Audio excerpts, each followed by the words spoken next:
Business $1 million. English Pod. Hi, I'm Jessica. And I'm Dane. And we're bringing you another Business English Pod. And so today's topic is downtoning language, or sometimes you hear toning down language. Now, this is a really important part of business English. Okay, toning down language is really making what you want to say something people want to hear. So not changing your meaning, but changing how you say it. And this is the difference between regular English and business English. Regular English, you don't have to be too careful with your words. Business English, you can't just say anything you want. So we're teaching you a pretty basic way of really being able to change your sentences so people listen to you. And we often talk about this as being tactful or being diplomatic. These are two words you often hear when you're talking about downtoning language. So, Dane, can you actually just define tactful and diplomatic language? Sure, yeah, these are two very important words. And basically they mean when you're careful with your words and how you speak, you can't just tell someone directly that they're wrong. You need to say things in a nice way that people will want to improve and work with you again. Okay, cool. And just so you can remember diplomatic language, this is a great word to be diplomatic, to use diplomatic language. What's a diplomat, Dan? Someone who usually represents a country's government, and they work between maybe two countries or several. Okay, cool. So that person is a diplomat. That's their job. So they probably have to speak pretty diplomatically or use diplomatic language negotiating when helping two countries get along. You have to be careful not to offend the other people. Exactly. Okay, so to help you guys remember diplomatic, try and remember the job diplomat. Okay, a person who's a diplomat speaks diplomatically. Okay, so now we're going to give you the first dialogue. Now listen just now for the vocabulary. What words stand out to you? What words don't you know? And we're going to try and define those in the next few minutes. Okay, so take a first listen. Pair 1. You think. We must cut our training expenditures. Our spending is putting us in the red. But you say. Maybe we should reduce our training expenditures. Our spending is putting us in the red. Pair 2. You think. You need to redo your sales predictions for next quarter. But you say. Perhaps you could review your numbers for next quarter? Pair 3. You think. You are wrong. But you say. Maybe you should rethink your proposal, and we can meet to discuss it later in the week. Okay, so that was great. There's a lot of really, really good vocabulary there. So let's talk about the first term that I think a lot of people won't know, which is expenditure.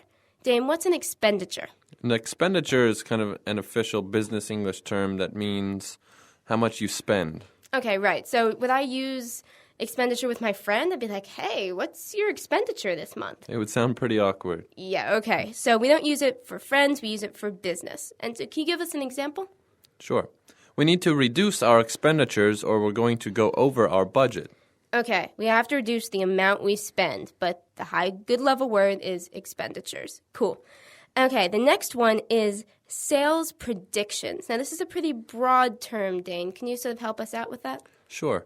For sales predictions, this would mean what you think you'll be able to sell in the next quarter or maybe the next year. Okay, what about time? You said quarter, so the next couple of months or the next year. Can it be any time or just those times? Those are the most common times that we use, but it may even be monthly.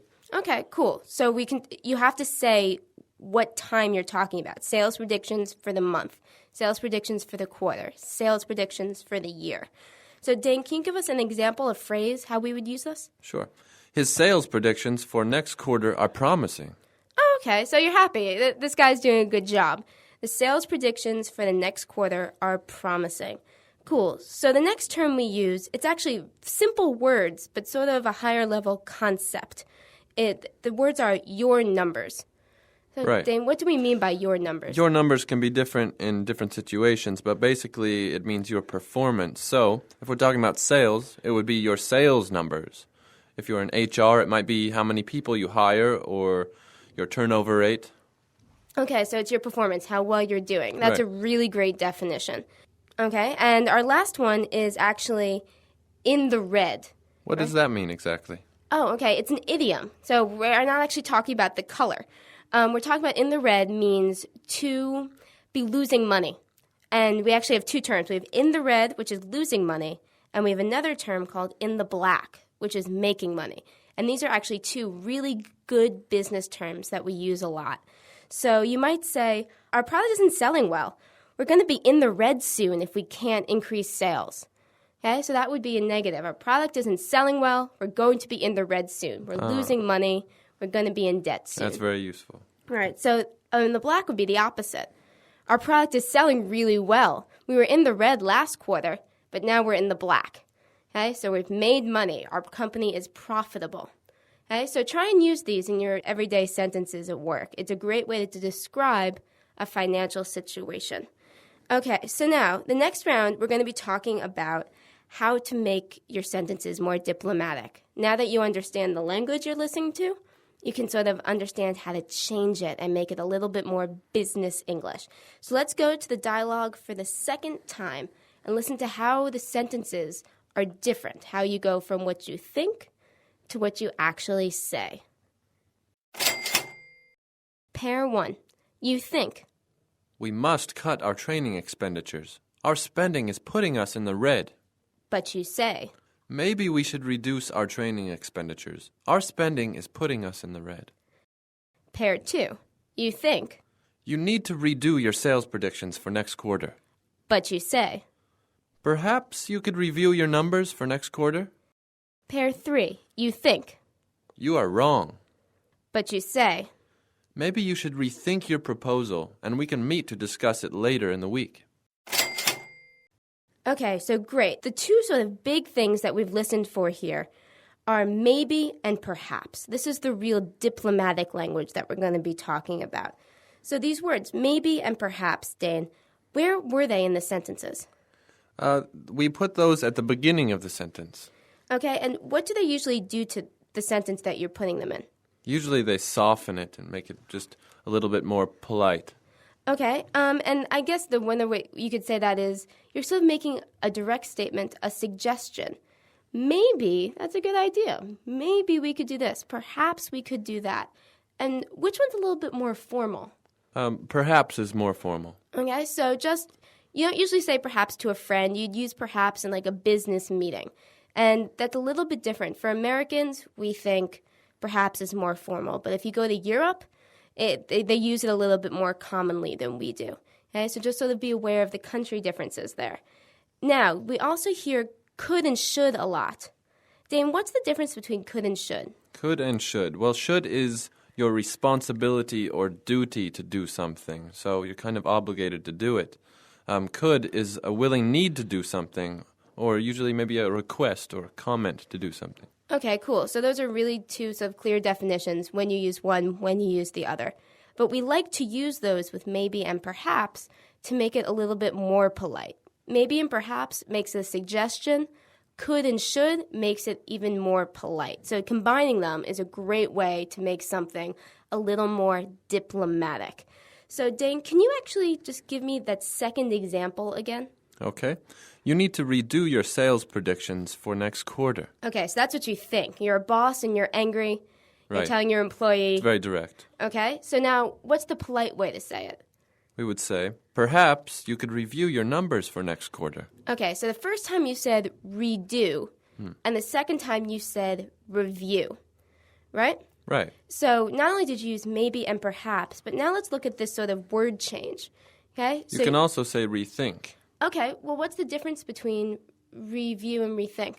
Well, review is basically for anything, to look over it again. Rethink is for ideas. Okay, great. So just to point out that this is language that people will often use when they're trying to be polite, because redo is really, you did it wrong. You have to do it again. Review or rethink, even though their meanings are slightly different, the way we use them, people know you mean redo, but it's a little nicer. It sounds a little bit better. Somebody might not be so upset if you say, maybe you want to review that. Right. Versus maybe you want to And you're not redo telling someone they directly made a big mistake, but Yeah.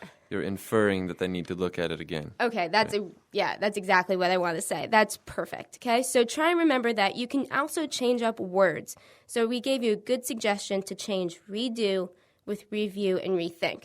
Now, that's a lot of vocabulary, so we're going to stop here, and let's just talk about again what we mentioned. So, what words did we suggest you use? Maybe and perhaps. Okay, great. And then we also want you to think about changing your words. So instead of saying redo, try and use review. Or rethink. Right, and rethink is only for ideas. Remember that. So if somebody says, here's my report, don't go, maybe you want to rethink that you can't say that. You have to say, maybe you want to review that report. And the vocabulary, Dane? In the red? And in the black?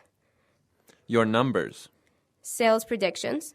Expenditures. Okay, so great. That's all of the skills we learned. That's all the vocabulary. So we're going to give you the dialogue one more time and try and really think how we've changed the direct what you want to say with the less direct what you actually say. Pair 1. You think. We must cut our training expenditures. Our spending is putting us in the red.